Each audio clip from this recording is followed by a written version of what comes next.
भगवान शिव के भिक्षुवर्या अवतार की कथा राजकुमार और दिग्गज कुमार पर कृपा। नंदीश्वर कहते हैं, मुनि श्रेष्ठ, अब तुम भगवान शंभु के नारी संदेह भंजक भिक्षु अवतार का वर्णन सुनो, जिसे उन्होंने अपने भक्त पर दया करके ग्रहण किया था। विद्रव देश में सत्यरथ नाम से प्रसिद्ध एक राजा थे, जो धर्म में तत्पर, सत्यशील और बड़े बड़े शिव भक्तों से प्रेम करने वाले थे। धर्म पूर्वक पृथ्वी का पालन करते हुए उनका बहुत बड़ा समय सुख पूर्वक बीत गया। तदंतर इसी समय सालों देश के राजाओं ने उस राजा की राजधानी पर आक्रमण करके उसे चारों ओर से घेर लिया। बुलोनमत शाल्य देशीय क्षत्रियों के साथ, जिनके पास बहुत बड़ी सेना थी, राजा सत्यरथ का बड़ा भयंकर युद्ध हुआ। शत्रुओं के साथ दारुण युद्ध करके उनकी बड़ी भारी सेना नष्ट हो गई और फिर दैव्य योग से राजा भी सलमों के हाथ से मारे गए। उन नरेश के मारे जाने पर मरने से बचे हुए सैनिक मंत्रियों सहित भय से विवल हो भाग खड़े हुए। उन्हें उस समय विद्रवराज सत्यरथ की महारानी शत्रुओं से घिरी होने पर भी कोई प्रयत्न करके रात के समय अपने नगर से बाहर निकल गई। वे गर्भवती थी, अतः शोक से संतप्त हो भगवान शंकर के चरणारविंदों का चिंतन करती हुई वे धीरे धीरे पूर्व दिशा की ओर बहुत दूर चली गई। सवेरे होने पर रानी ने भगवान शंकर की दया से एक निर्मल सरोवर देखा।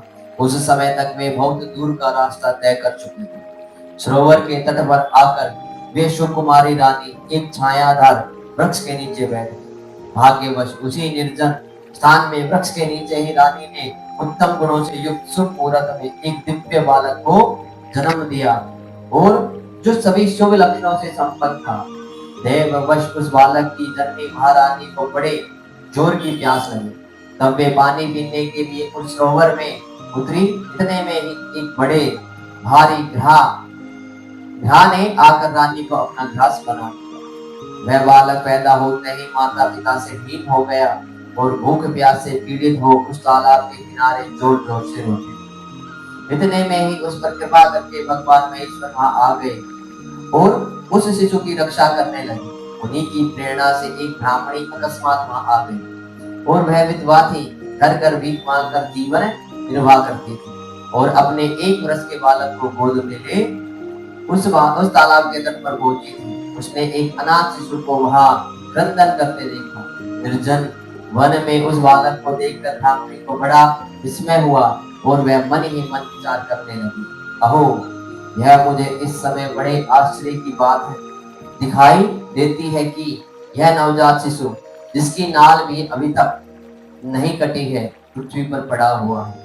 इसकी माँ भी नहीं है, पिता आदि दूसरे कोई सहायक भी यहाँ नहीं दिखाई देते। क्या कारण हो गया?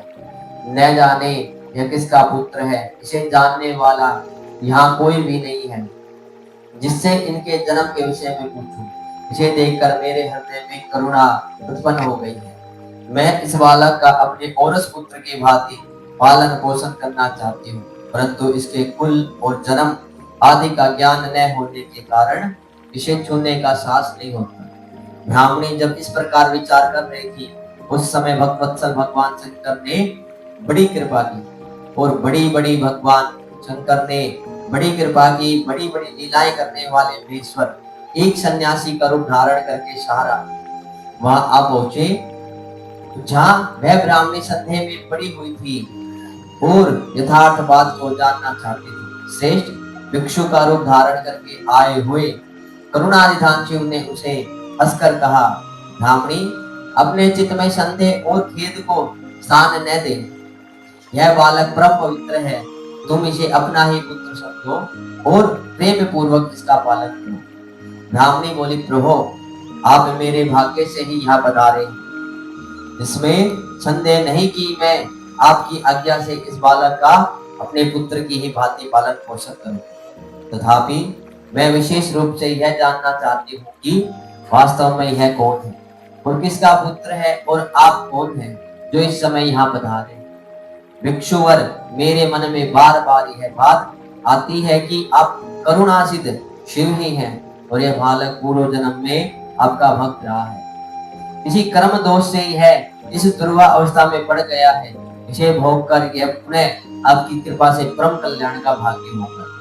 मैं भी आपकी माया से ही मोहित हो मार्ग भूलकर यहाँ आ गई हूँ। आपने ही इसके पालन के लिए मुझे यहाँ भेजा है।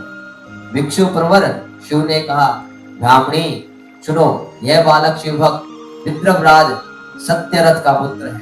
सत्यरथ को शाल्वदेशी क्षत्रियों ने युद्ध में मार डाला है। उनकी पत्नी अत्यंत व्यग्र हो रात में शीघ्रता पूर्वक अपने महल से बाहर भाग आई और उन्होंने यहाँ आकर इस बालक को जन्म दिया। सवेरा होने पर वे प्यास से पीड़ित हो सरोवर में उतरी और उसी समय दैववश एक ग्रह ने आकर उन्हें अपना आहार बना लिया। ब्राह्मणी ने पूछा, भिक्षुदेव क्या कारण है कि इसके पिता राजा सत्यरथ श्रेष्ठ भोगों के उपभोग के समय बीच में ही शाल्य देशी शत्रुओं द्वारा मार डाले, जिस कारण से इस शिशु की माता को ग्रह ने खा लिया और यह शिशु जो जन्म से ही अनाथ और बंधुहीन हो गया, इसका क्या कारण है? मेरा अपना पुत्र भी अत्यंत दरिद्र एवं भिक्षुक क्यों हुआ तथा मेरे इन दोनों पुत्रों को भविष्य में कैसे सुख प्राप्त होगा? भिक्षुवर्य शिव ने कहा, इस राजकुमार के पिता विद्रभराज पूर्व जन्म में पांड्य देश के श्रेष्ठ राजा थे। वे सब धर्मों के ज्ञाता थे और संपूर्ण पृथ्वी का धर्म पूर्वक पालन करते थे। एक दिन प्रदोष काल में राजा भगवान शंकर का पूजन कर रहे थे और बड़ी भक्ति से त्रिलोकीनाथ महादेव जी की आराधना में संलग्न थे। उसी समय नगर में शब और बड़ा भारी कोलाहल मचा। उस उत्कट शब्द को सुनकर राजा ने बीच में ही भगवान शंकर की पूजा छोड़ दी और नगर में क्षोभ फैलने की आशंका से राजभवन से बाहर निकल गए। और इसी समय राजा का महाबली मंत्री शत्रु को पकड़कर उनके समीप ले आया। वह शत्रु पांड्य राज का ही सामंत था। उसे देखकर राजा ने क्रोध पूर्वक उसका मस्तक कटवा दिया और शिव पूजा छोड़कर नियम को समाप्त किए बिना ही राजा ने रात में भोजन भी कर लिया। इसी प्रकार राजकुमार भी प्रदोष काल में शिव जी की पूजा किए बिना ही भोजन करके सो गया। वहीं राजा दूसरे जन्म में विद्रभ राजा हुआ था। शिव जी की पूजा में विघ्न होने के कारण शत्रुओं ने उसको सुख भोग के बीच में ही मार डाला। पूर्व जन्म में जो उसका पुत्र था वही इस जन्म में भी हुआ। शिव जी की पूजा का उल्लंघन करने के कारण यह दरिद्रता को प्राप्त हुआ है और इसकी माता ने पूर्व जन्म में छल से अपनी सोच को मार डाला था। उस महान पाप के कारण ही वह इस जन्म में ध्या के द्वारा मारी। ब्राह्मणी, यह तुम्हारा पुत्र पूर्व जन्म में उत्तम ब्राह्मण था। इसने सारी आयु केवल दान लेने में बिताई और यज्ञ आदि सब तरफ देखी, इसलिए यह दरिद्रता को प्राप्त हुआ।